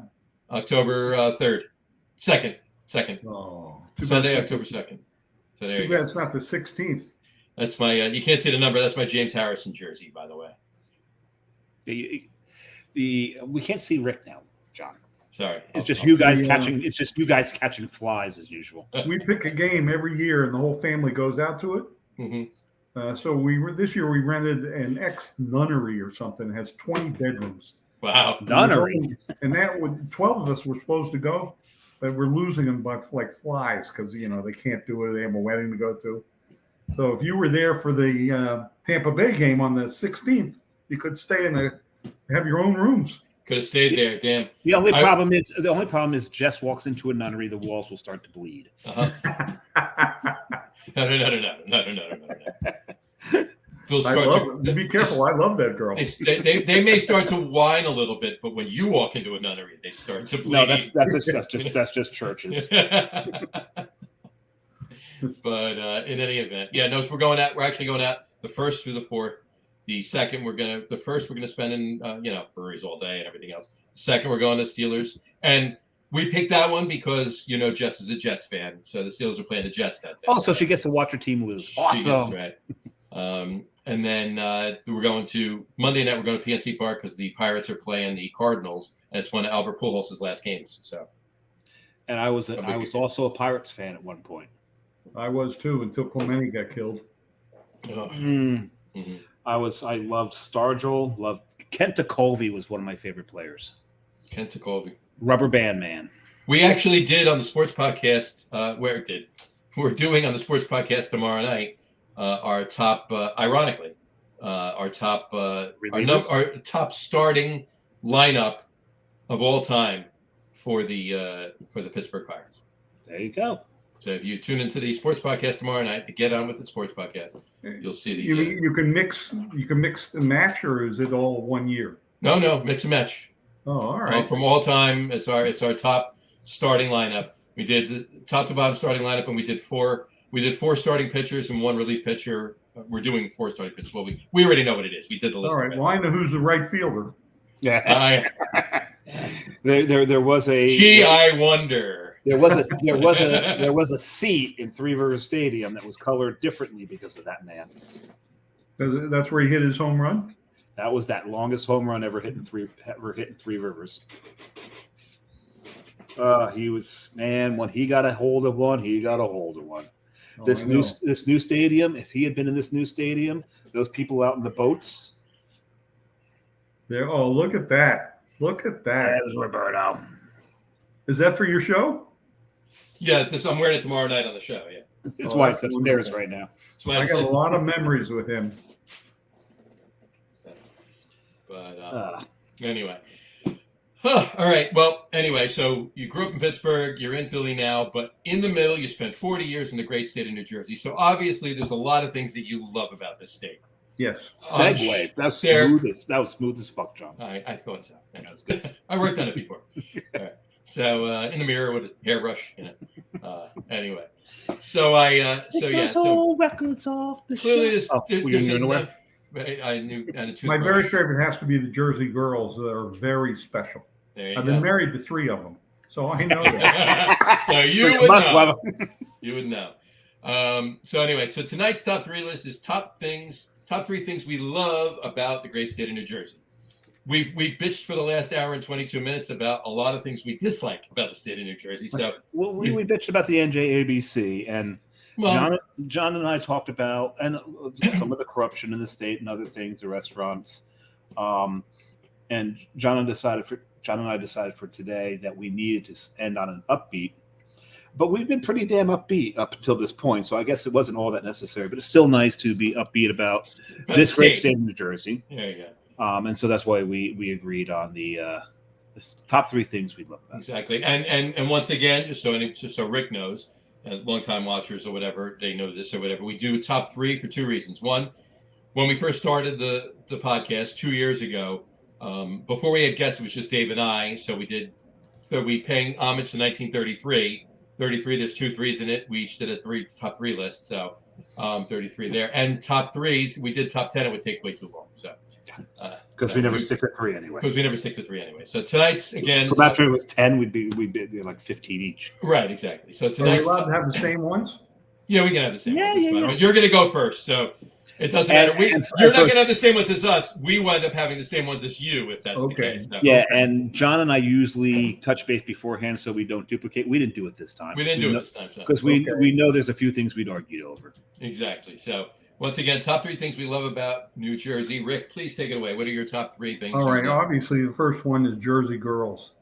They are focused. They are aggressive. Fierce. They get what they want, and you get in their way, you'll get hurt. And that's the kind of girl I always loved. And you stand up for yourself, she'll fight. They have big hair in the old days, and that used to be dope. I swear Jersey girls were responsible for the hole in the ozone. It could well be, but I love them, and I'm madly in love with one right now. So the next thing is bagels.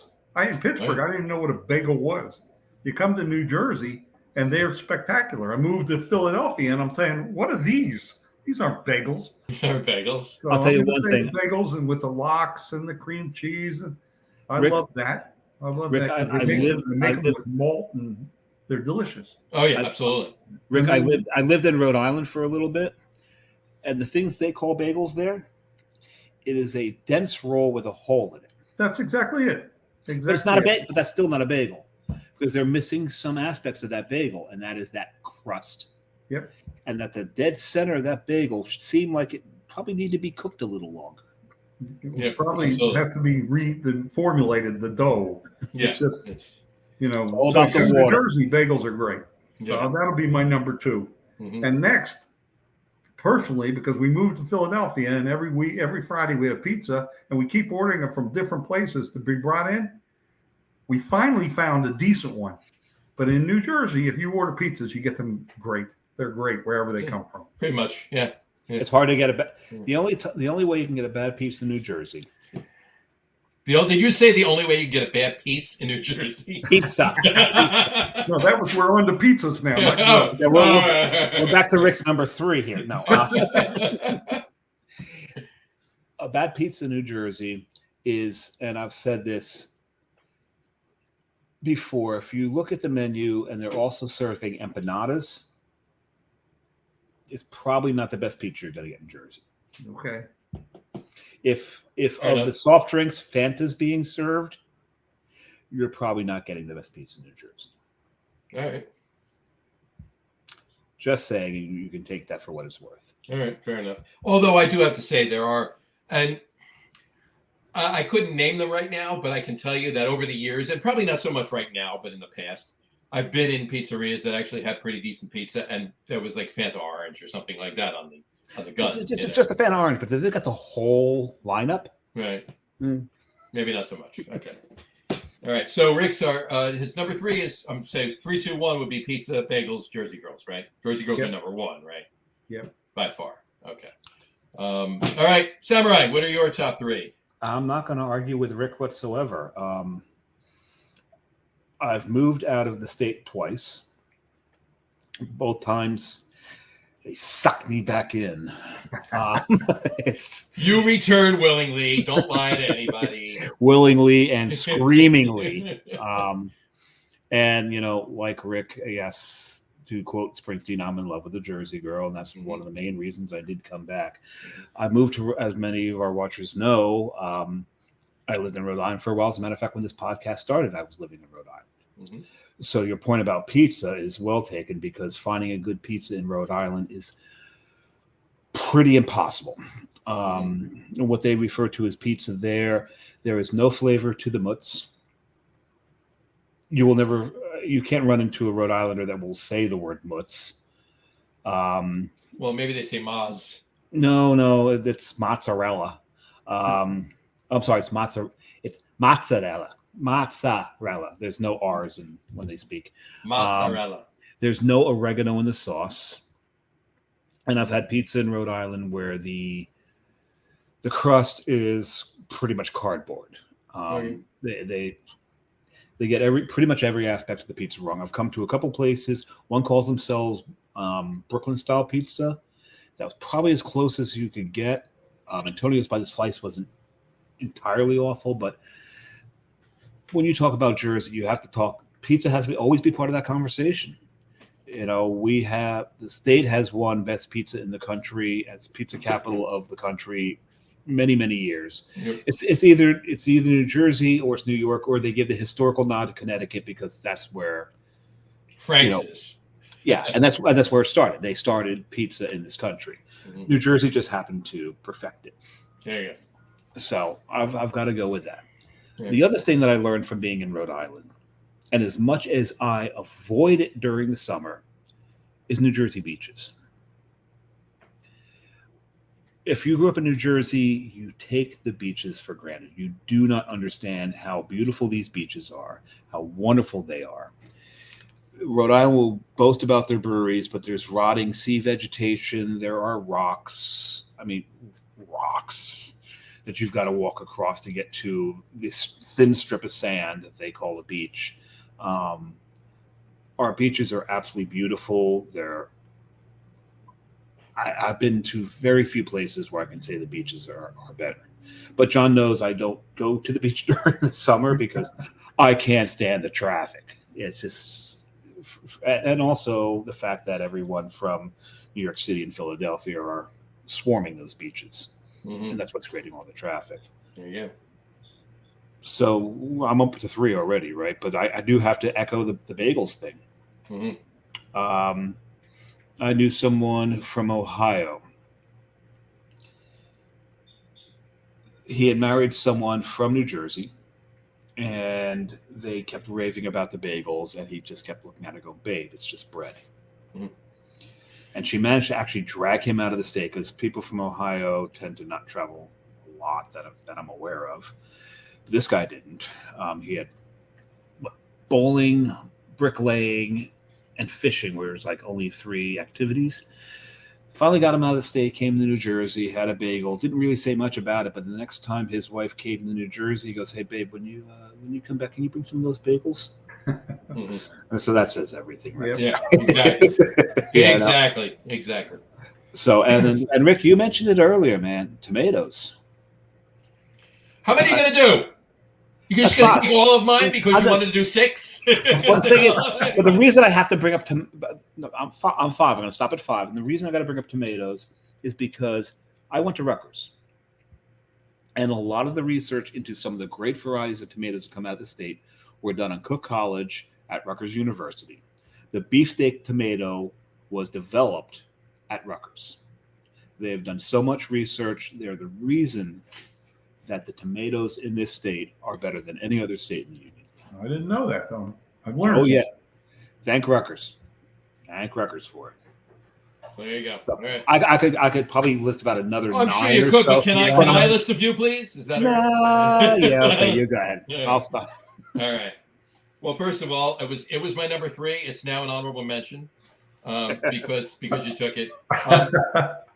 Unlike just like Dave, I hate. I try not to go to the beach in the summer. You live at the beach. I live 4 blocks from the beach, so it's kind of difficult to avoid going to the beach in the summer. But I try not to. If I'm walking down the block to go to the beach, yes, I'm fortunate. But if I'm walking down the block to go to the beach in the summer, it's during the week, later in the afternoon when I'm done working, or if I'm taking the day off or whatever. But I am going nowhere near the beach on Saturday or Sunday or Friday. Let's face it, after Labor Day, local summer is the best. It's great. Absolutely. That's when we get our beaches back, so to speak. And I've been down here. I'm in my 6th year down here, so Benny's go home. I think I've shed the Benny skin. Well, here's at this the thing, point, so. Johnny. It's been 6 years. Yeah, I mean, going on 6 years now. Yeah. Wow. Johnny grew up as a Benny. Uh-huh. I grew up hating Bennies. Mm. Johnny now hates Bennies. I am now technically a Benny. A Benny. Okay. Yeah. Yeah, it's been almost 6 years, Rick. Almost 6 years. Yeah. That's amazing. Yeah. It's not long ago. But so beaches are my honorable mention. But you know what? But yeah, Dave is absolutely right. The beaches are amazing. I love everything about the beaches. Our beach, right down the block here in Belmar, it's great. Avon's beautiful. Spring Lake is beautiful. Every beach, all up and down the shore. Oh, Manasquan is one of my favorites. Manasquan's a great beach. They're all. I can't speak enough for them. But anyway, so that's my honorable mention because Dave mentioned it. So I'll give you this. My number 3 was going to be tomatoes, but I'm going to speak to the produce. Okay, tomatoes, all of it. I love just produce in general. I love Jersey tomatoes. I at least once a week will go get 2 or 3 big dark red Jersey tomatoes, and I will make a tomato salad. At least once a week, I do it. And we luckily have a great farm stand, literally like 4 or 5 blocks away. Just walk over to it, get them. Well, it's really hot today, so I would drive over to it. But in any of that, but the blueberries we talked about. You're back to the posse. Okay. Yeah, right. The blueberries are amazing. And New Jersey, I mean, Maine blueberries are great, but Jersey has some of the best blueberries in ours are the bigger world. and plumper. Amazing, yeah. And one thing that neither of you said, and by far it's, as far as I'm concerned, the best in the world as far as I'm concerned, corn. I almost if I've gone to 6, it would have been corn because that same guy from Ohio came out here. And he's like, corn? Jersey has corn? Mm-hmm. And we gave him that silver goddess. Mm-hmm. He's like, this is really good corn. Mm-hmm. Yeah, I agree 100%. Absolutely. The bread and butter corn. Yeah. And as soon as we finish the show, Jess is preparing a tomato salad and 2 ears each of corn with our dinner. So There you go. There you go. I'll be eating that tonight. So that's my number 3. Number 2 is, in general, the food. Pizza was one of them, but pork roll, Taylor ham. You can't get anywhere else. Go anywhere else and ask for a pork roll, egg and cheese, or a Taylor ham, egg and cheese. You're not getting it. There's a few Because they're places going to say, what? The only reason that anybody else anywhere in the country would know what pork roll or Taylor ham was is if they're originally from Jersey and they get it shipped to them from Jersey. That's why you can sometimes find it in Florida. Right. Because let's face it, very few people were actually born in Florida. They all came from Jersey. They all came from Jersey, right? And Exactly. when I moved to Rhode Island, John's dad gave me a going away gift, a log of Taylor ham. Big There log you of go. Taylor ham, exactly. There you go. There you go. I found so many inventive ways to use that. There you go. and my number 1, and I'm surprised neither of you, shocked to shit that neither of you said this. My number 1, the breweries. That was a given. It's an absolute given. Well, it's a given because you forgot to say it. That's all. But back to your food thing, the cuisine in New Jersey, and it's one of the things I was going to put on the list. I forgot to do it because otherwise I had to go on to 7. Is the ethnic diversity of the state. Oh yeah, and It's probably my number 1 favorite thing about the state because that gives you all the fantastic food. It gives you the bagels. It gives you the pizza. It gives you the fact that you can get the sushi that Rick, talked about earlier. You can get amazing Portuguese food here. I live in Union City. The Cuban food here is off the hook. Yeah. It's amazing. The food that you can get in New Jersey because of that ethnic diversity is amazing. And the Portuguese restaurant we went to in Lyndhurst that time. That was oh God, yeah, so good. Oh, paella. I mean, oh God, now I want paella. You know what that goes to? That goes to the number 1 thing it has is location. Location. Where can you be 45 minutes from the belly of the beast and have to worry about bears in your yard? You know? That's what I lived when I lived in Morris Very true. Plain. That Very I true. absolutely loved is that I was so close to so many major highways that within half an hour I could be in the mountains. I could be 45 minutes. I could be down the shore, or half an hour. I could be in the city. Yep. With no traffic. In less than an hour, I can be in New York. In less than an hour, I can be in Philadelphia. From where With no traffic, that's a fantasy, Johnny. Well, at 3 in the morning. Let's face it, 3 in the morning. 3 in the morning, I can be in New York or Philly in under an hour. Because the whole state's hungover at that point. Exactly. Because let's face it, this state is full of drinkers. Yeah. Man, we're full of drinkers. Let's face it. This because remember, there was a point until we really started exploding with breweries. New Jersey had the greatest distribution into the state of any state in the union. And there's a reason for that. And it has no bearing on the breweries we had here. We just didn't have enough to meet the demand of the liver-destroying alcoholics in this state. Guilty. Yeah, right. But like I've always said, I'm not an alcoholic. An alcoholic needs a beer. I've got one. I got one, right? Look, there are so many things about this great state to love. It's most of it is born out of that melting pot that this state is. Absolutely. A lot of it is. Right, because when Rick even talks about the Jersey girls, it's just a combination of everything that they've got to deal with while they're here that makes them those strong-willed, beautiful women. Gorgeous, strong-willed, beautiful women. That can put us in our places when we need to. Yeah, I'm talking about you. Yeah. Mine's right over there. There you go. All right, gentlemen, I got to leave. Well, I was just going to wrap it up by saying, and I was actually gutting there, there's a lot to love about this beautiful state. Governor Murphy, please help us love even more of it, and Amen. And do the right thing. If not, we'll vote you out. We don't look well. Almost did. Look, the bottom line is not a lot needs to be done. Just common sense, please. Let's just get back to common sense. That's all we're asking. Rick, thank you so much for coming on the show. Absolutely. Really appreciate My it. pleasure. This is the second time you've been on the show, and they were 2 of the best shows that we've had. Absolutely. I couldn't be happier that you came on the show, and we're definitely going to get together. I'll reach out to you and we'll come down. We'll come down and hang out with you down in Philly at some point soon. We do. And for human robot or robot human or whatever. It's called. we'll go to Human Robot. Human Robot is one of our favorite places. The sandwiches there are amazing because you know what? They can actually serve food in the brewery. Well, how is that, Dave? How is that? How can they have food in a brewery? Because it's not New Jersey, and you know what? If you eat, you don't get as drunk and you don't kill as many people on the road. Oh well, let's hope. Let's hope that doesn't happen anyway. But let's let's get to common sense. Let's get to common sense. Anyway, Rick, once again, thanks for coming on. We really appreciate it. And my pleasure, my friend. I'll reach out to you, and we'll get up to the brewery too. We'll do it either on a Thursday or a Sunday. Saturday. All right. Thursday or Saturday. Thursday or Sunday. Because I got to go when you're there. And give my best to that wonderful woman you hang with. I certainly will do so. You got it. And John, when you come up to do that, let us know because we're not that far. No, well, yeah. When I said we, I thought you were talking about you and Jess because all Rick seems to care about right now is Jess. I meant all of us, and I can't go there without Jess. So of course, I mean all of us. All Rick seems to care about right now is Jess. I know. You got it. All right. You got it. Thank you so much for coming on. And Rick, if you got to go, I'm going to do the outro. You got time for me to do the outro? Or you want to leave? No, I got to get going. You get going. I'll talk to you soon. And once again, thanks for coming on. Are you going to leave me? Are you going to leave me alone to suffer through the outs? Yeah, you're on your own now. All you, Dave. Thanks, Rick. Bye. Great seeing you, Rick. All right. Great show. Great guy.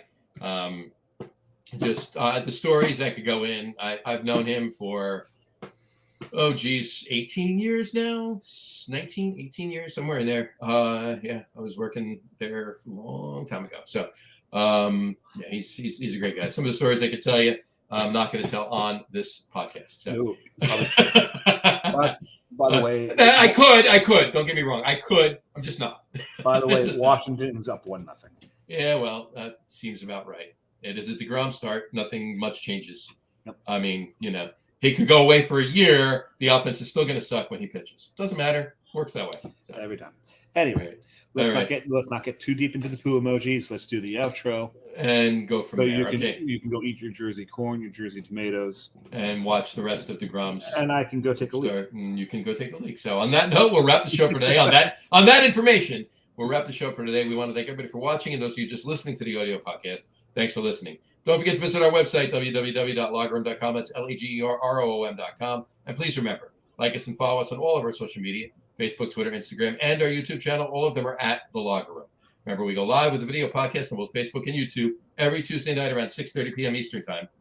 And for those of you who just want to listen to the audio podcast, you can do so on Apple Podcasts, Spotify, TuneIn, Stitcher, Google Podcasts, Amazon Music Podcasts, and iHeartRadio as well. And if you haven't done so already, please subscribe to one or more of those feeds, and you'll never miss a show. Again, thanks for following along with us. Have a great rest of your week. Have a wonderful weekend. Drink a lot of beer, but drink responsibly. Talk to your politicians. Talk to the state of New Jersey. Get this taken care of. Get the special ruling overturned. Get something going in the legislature. You can do it. You have the power. There's plenty of stuff. We posted it on our Facebook page. We'll post it again. Go to it. Go to NJCB. Go to NewJerseyCraftBeer.com. It's posted there. And check it all out and do it. Do something. You can just remember, a politician's biggest fear is losing office. Absolutely. So let them know what you want, and if enough of you do, they will do what you want because they will be afraid that their voting base has been hurt. Exactly. So easy. You got it. Take care of that, folks. Drink a lot of beer, but drink responsibly, and we will talk to you next week, folks. Take care. And eat Jersey. And eat that Jersey. That didn't come out right, did it? Eat Jersey, drink Jersey, live Jersey, as Rick would say. Yeah, okay, there we go. There you go. He'd say live Jersey, drink Jersey. That's what he likes to say. So, there we go. There you go. All right. Enjoy, folks. Cheers.